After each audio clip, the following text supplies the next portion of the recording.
Remember that feeling? The crinkle of a snack bag after school. The sweet, artificial burst of flavor that made your taste buds dance like you discovered magic in a wrapper. Back then, snacks weren't just food. They were little treasures. A bright spot in a world of homework, bike rides, and Saturday morning cartoons. You didn't just eat them, you experienced them.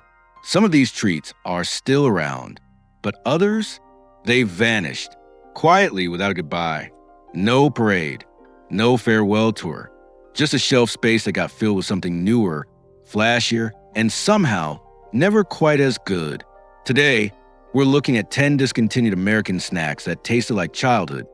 The ones that lived in lunchboxes, rode in glove compartments, and lived rent-free in our memories. So grab a glass of milk, settle in, and let's take a trip back to the golden age of snack time. Dunkaroos, the dipping ritual. Dunkaroos. Just saying the name brings back the crack of that plastic lid, the little plastic spoon, and that glorious cup of frosting waiting to be dipped into. Introduced in the late 1980s by Nabisco, Dunkaroos were more than a snack. They were a ritual. You didn't just eat them. You dunked. You savored. You made each cookie last as long as possible.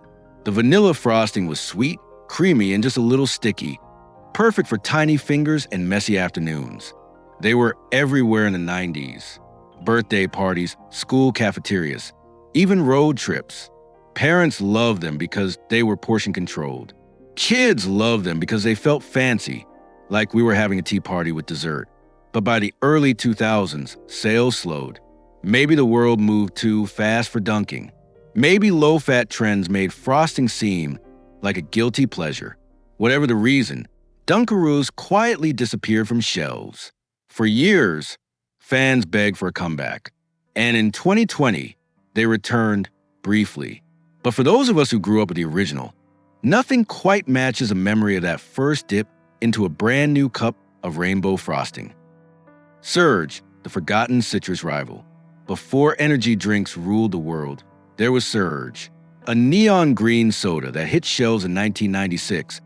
Born in the fizzy arms race between Coke and Pepsi, Surge wasn't just a drink, it was a lifestyle, marketed to teens with edgy ads, extreme sports, and a slogan that screamed, "Feed the rush." It was like Mountain Dew's bolder, louder cousin. It had more caffeine, more sugar, and a citrus punch that made your eyes water in the best way. You didn't sip Surge. You chugged it after school before skateboarding or during late-night gaming marathons. But by the mid-2000s, Coca-Cola pulled the plug. Too niche, they said. Too expensive to keep producing. Surge fans were heartbroken. Online petitions popped up. There were even rumors of black market Surge in college dorms. It returned in 2015, online only. But for years, finding it felt like uncovering buried treasure. Surge wasn't just a soda. It was rebellion in a can. And for a moment, it made us feel unstoppable. Fruit by the foot, the roll that unraveled memories. You didn't eat fruit by the foot. You unrolled it.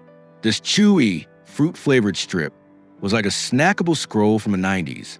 Made by General Mills, it came in a red and yellow wrapper, and inside, a long, coiled ribbon of fruity goodness that stretched almost a foot, hence the name. Kids love how it felt in your hands, like a tiny fruit roll-up that wouldn't end. You'd pull it out slowly, maybe tease a friend by unrolling it across the lunch table. Some even tried to eat it like a noodle. It wasn't just a snack, it was a toy, a conversation starter, a way to stretch snack time just a little longer. Eventually, it was rebranded as Fruit Roll UPS by the foot, then quietly phased out. New versions came and went, but the original had a texture and tang that never quite returned. Even today, the smell of artificial strawberry can send someone back to third grade, sitting cross-legged on a cafeteria floor, unrolling a red ribbon of pure joy. McDonald's pizza, fast food fantasy. Yes, McDonald's once served pizza. In the 1980s and early 90s, you could walk into a McDonald's and order a slice or a whole personal pan pizza. It came in a square box with thin crust, bright orange sauce, and just enough cheese to make it feel like a real meal. It wasn't gourmet, but it was there after soccer practice, on a rainy afternoon, When your mom said, "We're doing fast food tonight," McDonald's thought pizza could be the next big thing. They even tested it in hundreds of locations, but the ovens took up too much space. The cook time was longer than burgers. And honestly, it never quite matched up to the real thing. By the mid-90s, it was gone, but for a generation, the idea of getting pizza at McDonald's felt like magic, like the golden arches could do anything. Now, it's a forgotten footnote, a fast food dream that didn't quite stick.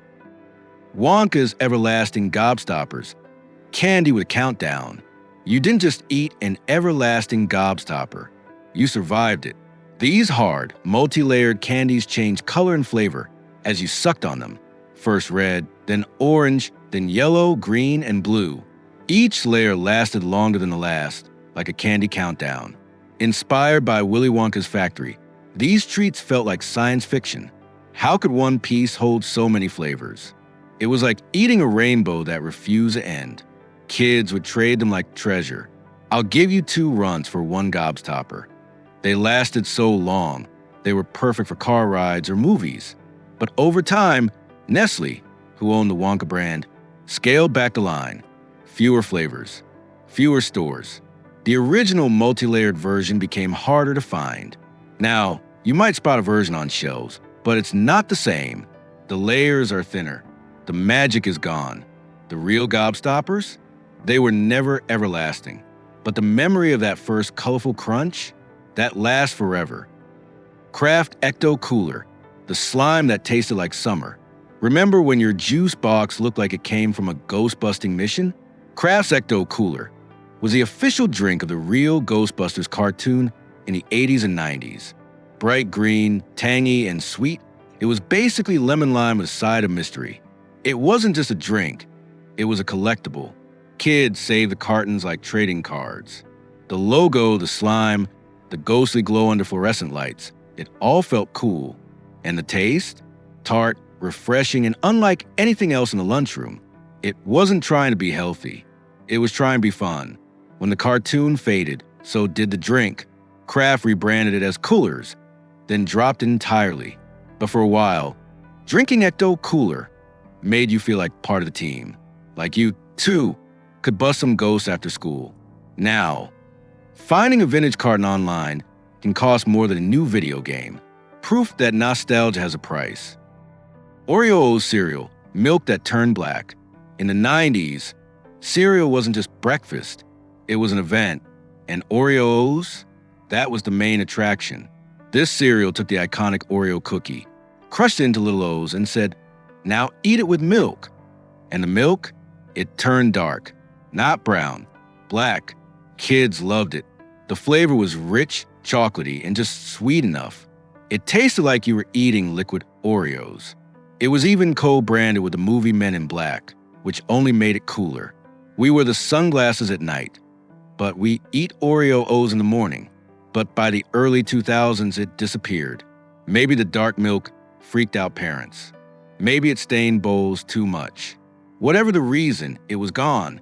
Years later, a version returned as Oreo O's in Europe.